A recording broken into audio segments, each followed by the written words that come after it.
नमस्कार दोस्तों। आज हम एक गहरी आध्यात्मिक बात पर चर्चा करेंगे। एक ऐसा विषय जो हर इंसान के मन में किसी न किसी मोड़ पर आता है। क्या हमारा भाग्य पहले से तय है? क्या हमें भगवान को पहले से पूजना चाहिए? अगर हाँ, तो हमें कर्मों से क्यों डरते हैं? क्या भगवान हमारे कर्मों को नियंत्रण करते हैं? इस सवाल का उत्तर इस पंक्तियों में मिलेगा।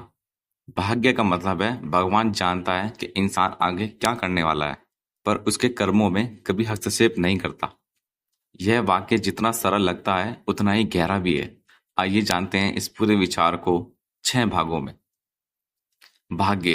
भाग्य का अर्थ है वह परिणाम जो हमारे पिछले कर्मों का आधार बन चुका है या बन रहा है। भाग्य कोई जादू नहीं है, यह हमारे अपने कर्मों की छाया है। उदाहरण के लिए लीजिए, अगर आपने बीज बोया है तो पेड़ उगाना भाग्य है, लेकिन कौन सा बीज बोया है वह आपका कर्म है। कई लोग सोचते हैं कि भाग्य एक बाहरी शक्ति है जो किसी और ने तय कर रखी है, लेकिन सच्चाई यह है कि भाग्य वही है जो हमने खुद तय किया है, हमने खुद बनाया है। यह बात हमारे शास्त्रों और दर्शन में बार बार कही है। सर्वज्ञ भगवान है, उसे सब पता है आपने क्या किया, आप क्या करने वाले हैं, आपके मन में क्या चल रहा है। लेकिन फिर भी भगवान हस्तक्षेप नहीं करते, क्योंकि ईश्वर ने इंसान को स्वतंत्र दिया है, फ्री विल दी है। आप जो करना चाहते हैं आप कर सकते हैं। आपका पाप करना, पुण्य करना, ईश्वर आपको रोकेगा नहीं। हाँ, परिणाम आपको खुद ही भुगतना पड़ेगा। लेकिन अगर भगवान को सब पता है तो फिर कर्म ही क्यों करें? यह सवाल अक्सर आता है। अगर भगवान को पहले से सब पता है तो हम क्या करने वाला हूं, तो मैं क्या करने वाला हूं, तो मैं तो बस एक कुटपुतली हूं। उत्तर है नहीं। भगवान का जानना अलग बात है और आपका करना अलग। मान लीजिए एक माँ जानती है कि उसका बच्चा गिरने वाला है, फिर भी वह उसे गिरने नहीं देती ताकि वह खुद सीखे। उसी तरह ईश्वर भी जानता है कि आप क्या करने वाले हैं, लेकिन वह तब तक हस्तक्षेप नहीं करता जब तक आप खुद की उसकी मदद ना मांगे। ये हमारा परीक्षा है, और ईश्वर उसमें न तो चीटिंग करने देता है और ना ही जवाब देता है। आपके कर्म ही आपका उत्तर है। भाग्य कैसे बनता है? भाग्य का चक्र। भाग्य और कर्म का गहरा संबंध है।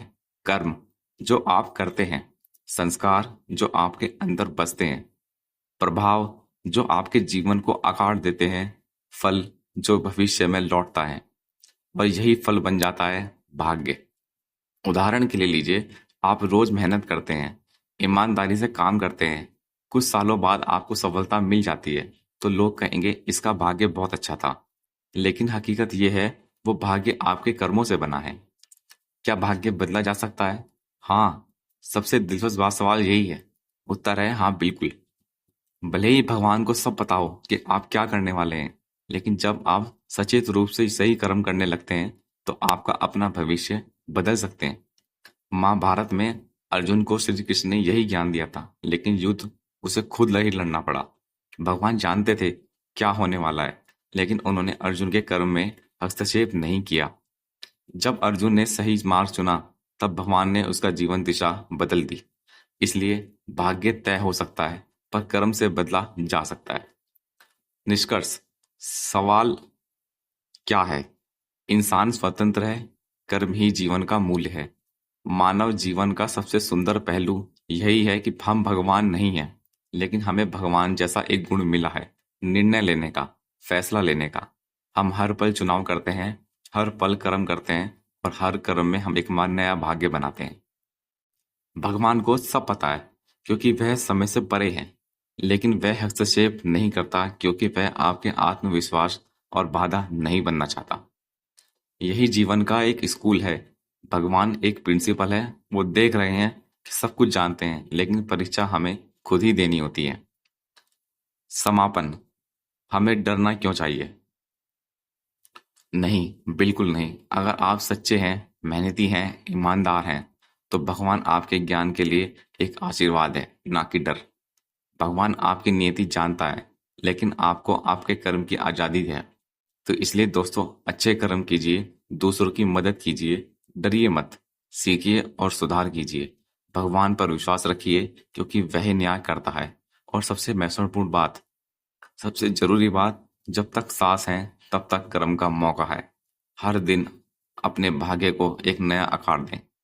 जब हम मुंह से कुछ बोलते हैं तो वो भी एक कर्म का ही काम करता है।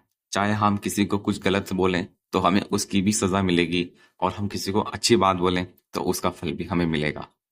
हमारा पूरा शरीर कर्मों से बंधा हुआ है, तो याद रखिए, भगवान जानता है कि आप क्या करने वाले हैं, लेकिन आपके कर्मों में कभी हस्तक्षेप नहीं करता।